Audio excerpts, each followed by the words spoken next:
فعلى كل أحد أن يرجع الأمر إلى الله، وأن يرد عند التنازع ما تنوزع فيه إلى كتاب الله وسنة رسول الله صلى الله عليه وآله وسلم، وليحذر الفتن، فإنها فتن صماء لا تكاد ترى فيها بصيصا من نور يهديك إلا ما يأتيك من كتاب ربك وسنة نبيك صلى الله عليه وسلم.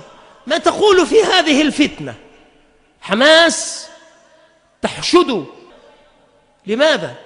إن القدس وراءكم، ليست القدس في مصر، إن القدس وراءكم، فلما تحشدون الحشود؟ تقاتلون من؟ ألستم تزعمون أنكم من الإخوان المسلمين الذين يدعون إلى الرحمة والبر بالمسلمين والأخذ بيد الضالين؟ هبوهم من الضالين، فماذا صنعتم لهم؟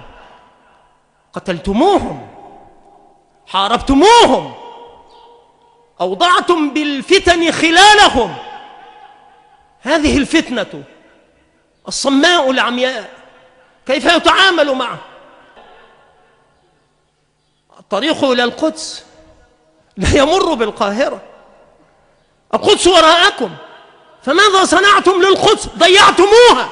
وحماس صنيعة يهود، حماس إنما أنشأها اليهود وأنشأها الأمريكيون الصليبيون، وحماس رافضية لحمة وسدى. هذا لا يمكن أن ينكر، هذه حقائق. فالآن يحشدون الحشود. لماذا؟ ماذا تصنعون وماذا تريدون؟ إن الإخوان المسلمين أنشأتهم المخابرات الإنجليزية وهم صنائع اليهود، أنشأوهم ومولوهم، وما زالوا إلى يوم الناس هذا خنجرا مسموما في ظهر الأمة. لا تجد الإخوان المسلمين إلا وقد وجدت الفتن، فإذا حلوا في مكان حلت الفتن فيه، فإلى الله المشتكى.